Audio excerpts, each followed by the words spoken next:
Astro idea YouTube නාලිකාව හරහා ඔයාගේ උපන් ලග්නයට මේ මාසයේ සිදුවන ග්‍රහ ගෝචරයන් බලපාන ආකාරය ජ්‍යොතිෂානුකූලව ඉදිරිපත් කරන්න බලාපොරොත්තු වෙනවා.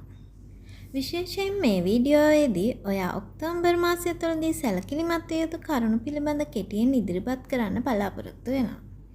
ඇස්ට්‍රෝ අයිඩියා YouTube නාලිකාව වෙත පිළිගන්න ගමන් ආදරෙන් ඉල්ලීමක් කරනවා අපගේ නාලිකාව සබ්ස්ක්‍රයිබ් කරන මෙන්.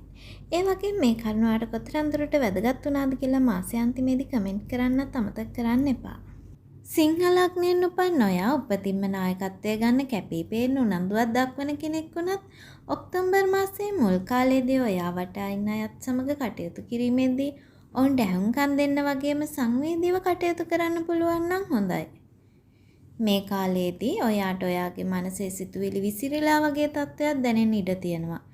ඒ නිසා අදහස් ඉදිරිපත් කිරීමේදී සැලකිලිමත් වෙන්න පුළුවන් නම් හොඳයි. ඔයා යම්කිසි ප්ලෑන් එකක් ක්‍රියාත්මක කරන්න බලාපොරොත්තුෙන් ඉන්නව නම් ඔයාගේ අරමුණ පැහැදිලි කරගෙන හොඳ අඩිතාලමක් දාලා ඉදිරියට යන්න උත්සාහ කරන්න. මොකද ඔයාට මේ කාලයේදී බාහිර කාරණා නිසා සමහර විට දේවල් වෙනස් කරන්න සිදු වෙන්න පුළුවන්. ඒ නිසා දැඩි තීරණ ගන්නවට වඩා නම්ශීලී වෙන්න අනුවර්තනය වෙන්න පුළුවන් නම් හොඳයි. ඔක්තෝබර් මාසයේ අග කාලයේ රැකියාවේ හෝ ව්‍යාපාරයේ කටයුතු මෙන්ම නිර්මාණශීලී කටයුතු හොඳින් කරන්න පුළුවන්කම තියෙනවා. ඒ කටයුතු වලදී ඔයාගේ කතාවෙන් වගේම ඔයාගේ හැකියාවෙන් ඉදිරියට යන්න කැපී පෙනෙන හැකියාව ලැබෙනවා.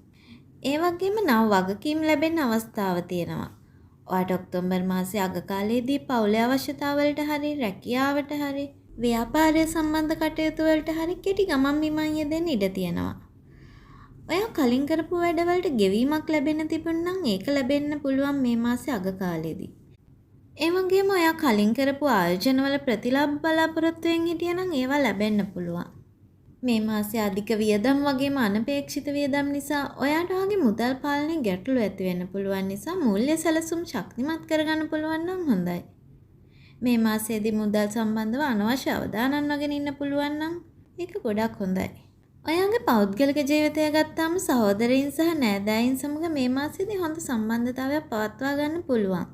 ඔක්තෝබර් මාසයේදී ඔයාගේ සහකරු හෝ සහකාරිය පිළිබඳ අනුකම්පා සහගත වගේම රොමැන්ටික් විදියට කටයුතු කරන්න පුළුවන් නිසා පවුල තුළ කුඩා ගැටීම් ඇති වුවහොත් කතාබස් කරලා විසඳ ගන්න පුළුවන්.